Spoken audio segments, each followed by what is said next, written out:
ઉત્તરાયણ આવી રહી છે અને બધાય જ ઉમંગથી એનું સ્વાગત કરવા માટે લાડવા અને ચીક્કી ને બધું બનાવી રહ્યા હોય તો આપણે પણ બનાવી લઈએ એકદમ સોફ્ટ ચીક્કી જે વડીલ ને નાના સૌ માણી શકે સ્વાદ. તો ચલો બનાવવાની શરૂઆત કરી દઈએ. જેના માટે મેં જાડા તળિયાવાળી કઢાઈ લઈ લીધી છે. એમાં એક બાઉલ આપણે સિંગ લઈ લઈશું. પહેલાં એને પ્રોપર શેકી લઈશું. ડાર્ક સ્પોટ્સ ન આવવા દેવાના, બસ ફોતરા નીકળી જાય ત્યાં સુધી આપણે એને શેકવાની છે. તમે જોઈ શકો છો આરામથી નીકળી રહ્યા છે ફોતરા. તો બસ હવે આને ઠારવા મૂકી દઈશું કાઢીને. હવે આપણે એ જ પ્રપોર્શનથી તલ લઈ લઈશું. એને પણ શેકી લેવાના છે. સરસ એની શેકાવાની સ્મેલ આવી રહી છે. સતત ચલાવતા રહેવાનું જેથી કરીને એ પણ આકરા ન થઈ જાય.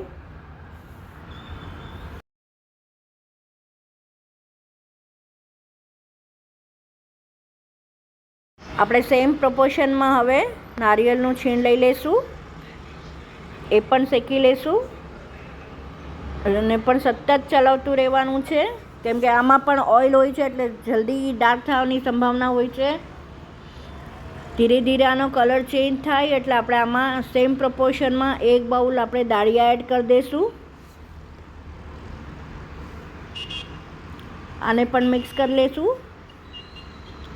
દાળિયા મારી પાસે ઓલરેડી રોસ્ટ હતા એટલે હું વધારે રોસ્ટ નથી કરવાની, બસ આમાં ગરમ જ કરી લઉં છું છીણ સાથે. તો તમે જોઈ શકો છો બેવ થઈ ગયું છે એકદમ પ્રોપર રોસ્ટ. ના આપણે છીણનો કલર પણ ચેન્જ થઈ ગયો છે. તો ચલો કાઢી લઈએ. હવે આપણે તલ છે લીધા છે રોસ્ટ કરીને, એ ઠરી ગયા હતા, ક્રશ કરી લીધા છે. તો આપણા તલ ક્રશ થઈને રેડી છે, કાઢી લઈશું. હવે આપણે આમાં સિંગ છે ફોતરા કાઢીને ઠરી ગયેલા એને એડ કરશું. એને પણ ક્રશ કરી લઈશું. એકદમ ક્રોસલી રફ ક્રશ કરવાના છે, એકદમ પાવડર નથી બનાવવાનો. હવે આપણે દાળિયા અને ટોપરાનું છીણ બી ઠરી ગયું છે, એ પણ ક્રશ કરી લઈએ અને સેમ બાઉલમાં કાઢી લઈશું. થઈ ગયું છે તો કાઢી લઈએ. હવે આપણે એક કઢાઈ લઈ લઈશું જેમાં આપણે 1/4 આપણે સેમ કઢાઈ લઈ લઈશું. એમાં આપણે 1/4 કપ ઘી એડ કરી દઈશું. ચીક્કીનો ગોળ લીધો છે, 2.5 થી 3 કપ તમે લઈ શકો. પછી સ્વીટનેસ તમારી ઉપર છે. અને બસ ફેરવતા દબાવતા મેલ્ટ કરી લઈશું. વાર નથી લાગતી, ઓલરેડી સોફ્ટ જ હોય છે. આનો પાયો નથી કરવાનો, બસ મેલ્ટ થાય ત્યાં સુધી જ આને આપણે હલાવતા રહેવાનું છે સતત. તમે જોઈ શકો છો એક રસ થઈ ગયું બધું ઘી અને ગોળ. તો હવે આપણે આમાં ક્રશ કરેલી સામગ્રી બધી એડ કરી દઈશું, ચીક્કીની, દાળિયા અને બધું, અને એકદમ પ્રોપર હલાવી લેવાનું.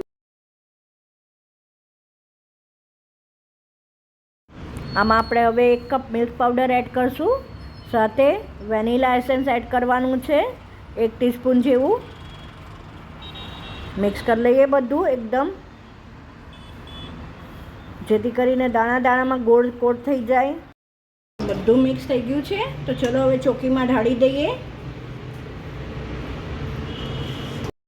આમાં તમે વેનીલા એસેન્સ કે એલચી નાખી શકો છો, ટોટલી ઓપ્શનલ છે, પણ નેચરલ ટેસ્ટ બી બહુ જ સરસ લાગે છે. આપણે ઢાળી દીધી છે ચોકીમાં. હવે આપણે આમાં પિસ્તાની કતરણથી ડેકોરેટ કરશું અને સાથે કટ પણ કરી લઈશું. ગરમ છે ત્યાં જ. તો આપણી સોફ્ટ ઠંડી થઈ ગઈ છે ચીક્કી. તમે હવે ગમે ત્યાંથી કાઢશો તો આરામથી ઇઝીલી નીકળી જશે. તમે જો એકદમ સોફ્ટ બની છે.